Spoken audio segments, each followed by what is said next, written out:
these 4 different molecules are actually an alphabet of 4 letters.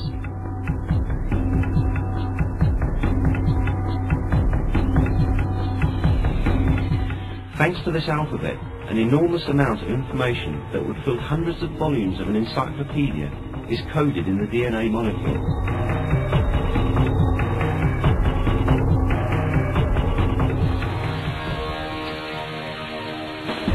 This coding system includes the detailed production plans of the thousands of different enzymes and proteins used in the cell. The projects of all organic molecules that will be structured in the cell are written in the DNA down to their smallest details.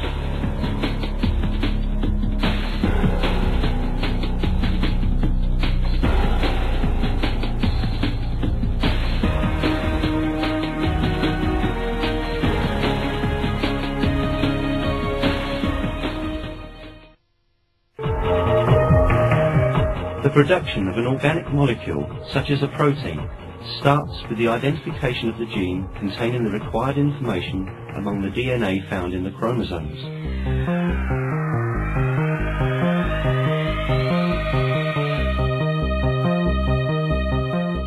An enzyme exclusively in charge of this task opens the DNA like a zipper. Then, another group of enzymes come and divide the DNA strands into 2. Another enzyme goes over one of the split pieces and quickly reads and copies the data coded here. Now, a perfect copy of the production plan in the DNA is obtained. After replication is completed, enzymes close the DNA and restore it to its original state. The copy produced from the DNA is called messenger RNA.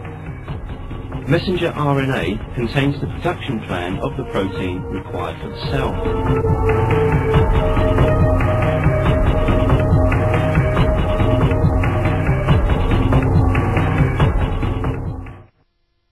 Protein production itself takes place in another part of the cell. This structure, which we can also call the factory of the cell, is the ribosome. There is a perfect system of production in the ribosome. Messenger RNA slips in from one end of the ribosome and slowly proceeds. In the meantime, conveyors called the transfer RNA molecules carry the amino acids, which are the components required for the protein to be produced, to the ribosome in a complete state and in the right sequence.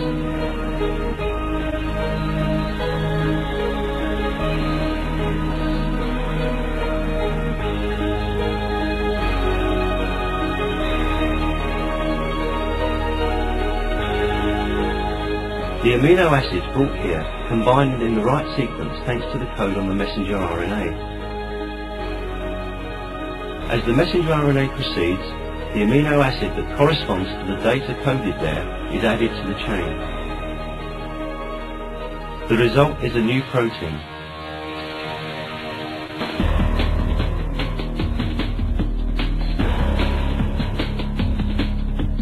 The slightest mistake in the amino acid sequence would cause the protein that is produced to be useless.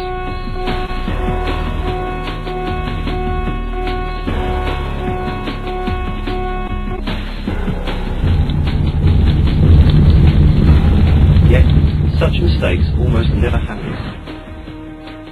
Production complete, the protein leaves the ribosome to set out for its duty.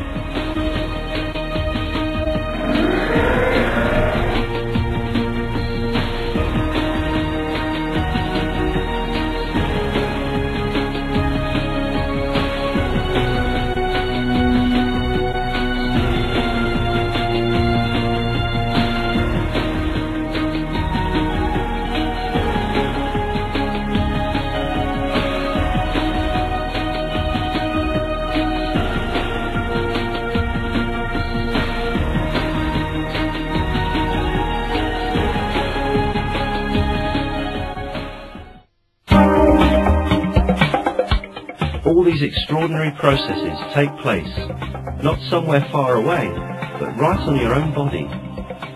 The events we have simplified here are actually far more complicated, and they are continuously repeated in each and every one of the 100 trillion cells in your body.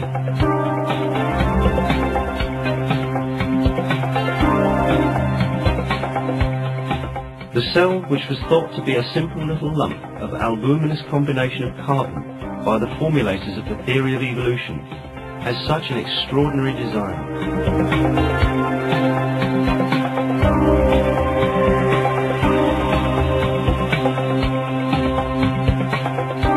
This magnificent system certainly could not have emerged by chance, as the theory of evolution claims.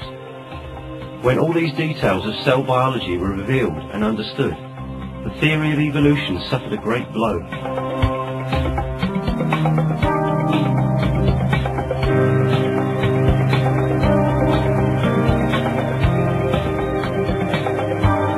Today, many of the world's distinguished scientists acknowledge that life, as embodied in the living cell, cannot be a product of chance. A very superior design underlies all aspects of life.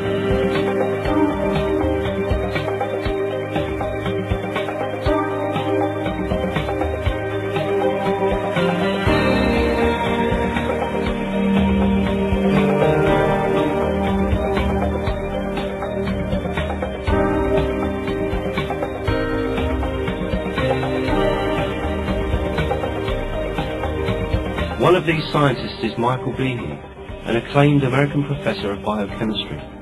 He refers to the fact of design in the cell as revealed by modern science as follows.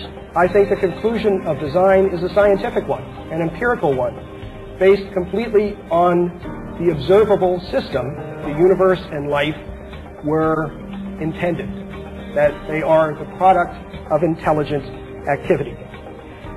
And I'd just like to point out that this idea comes from the progress of science. It is not from what we do not know, but is rather from what we have learned over the past 50 years.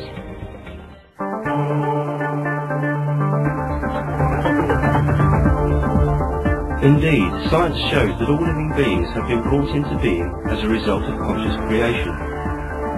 Failing to explain the complex systems in a single living cell, the theory of evolution also fails to explain the designs in the bodies of living things.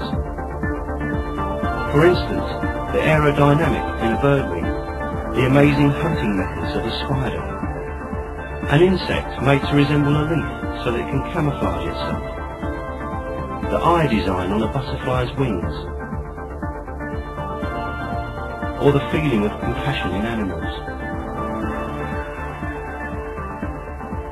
Life, with all its details perfectly designed, is obviously the result of superior creation.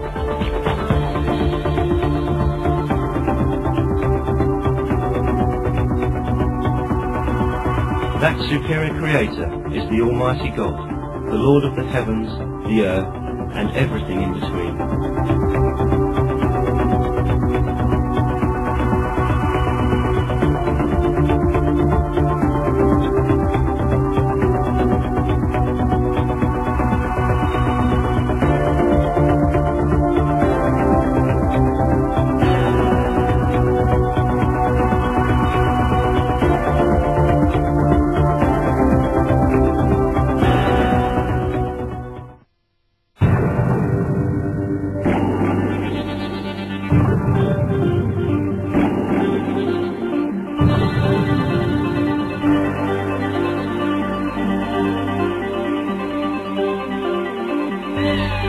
When you look around you, out in open air and in a broad field, you can readily see all objects farthest and closest to you in all their colours, shapes and size. This view, which you have obtained without making any effort, is produced as a result of numerous complex reactions and interactions in your body. Now, let us look at these complicated operations closer.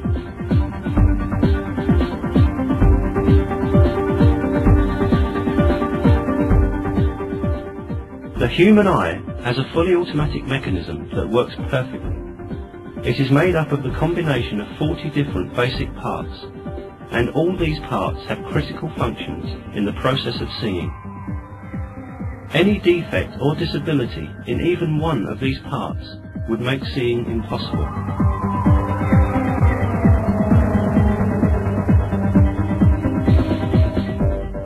transparent layer in the front part of the eye is cornea.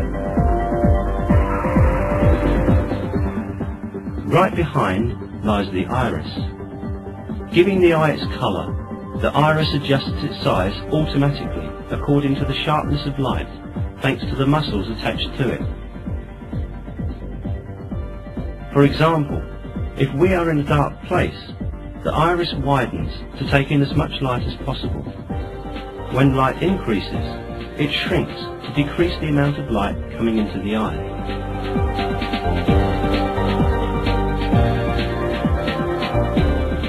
The automatic adjustment system in the iris works like this. The moment light comes into the eye, a nerve impulse travels to the brain and gives message about the existence and brightness of the light. The brain immediately sends back a signal and orders how much the muscles around the iris will contract. Another eye mechanism working parallel to this structure is the lens. The duty of the lens is to focus the light coming to the eye onto the retina layer at the back of the eye. Thanks to the movement of the muscles around the lens, light rays coming to the eye from different angles and distances can always be focused on the retina.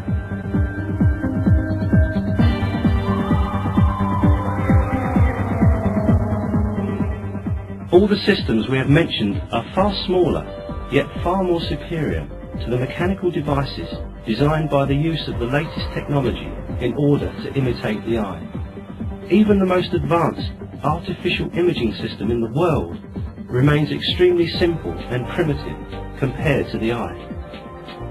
When we think of the effort and knowledge that has been put into developing these artificial imaging systems, we can understand with what a superior creation the eye is made.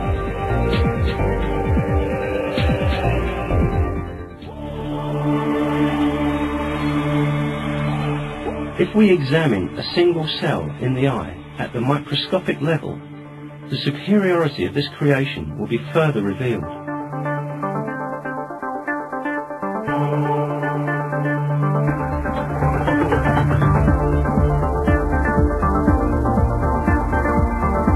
Let us suppose that we look at a crystal bowl full of fruit. The light rays coming from this bowl to our eye pass through the cornea and iris and are focused on the retina by the lens. So, what happens in the retina so that the retinal cells can perceive light? When light particles, also called photons, strike the cells in the retina, they produce a cascading effect like a row of dominoes carefully arranged one after the other. The first of these dominoes in the retinal cells is a molecule called 11-cis retinol. When a photon of light interacts with it, this molecule changes shape.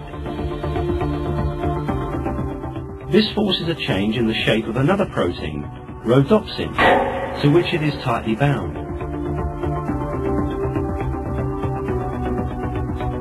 Now, rhodopsin takes such a form that it can stick to another protein called transducin, which was already present in the cell, but with which it could not interact before due to its shape's incompatibility.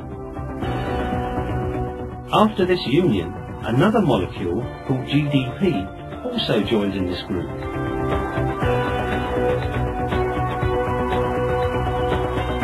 Now, two proteins, rhodopsin and transducin, and a chemical molecule called GDP have bound together. However, the process has just begun. The compound called GDP now has the proper form to bind to another protein called phosphodiesterase, which always exists in the cell. After this bonding, the shape of the molecule that is produced would trigger a mechanism that will start a series of chemical reactions in the cell. This mechanism changes the ion concentration in the cell and produces electrical energy. This energy stimulates the nerves lying right at the back of the retinal cell. Consequently,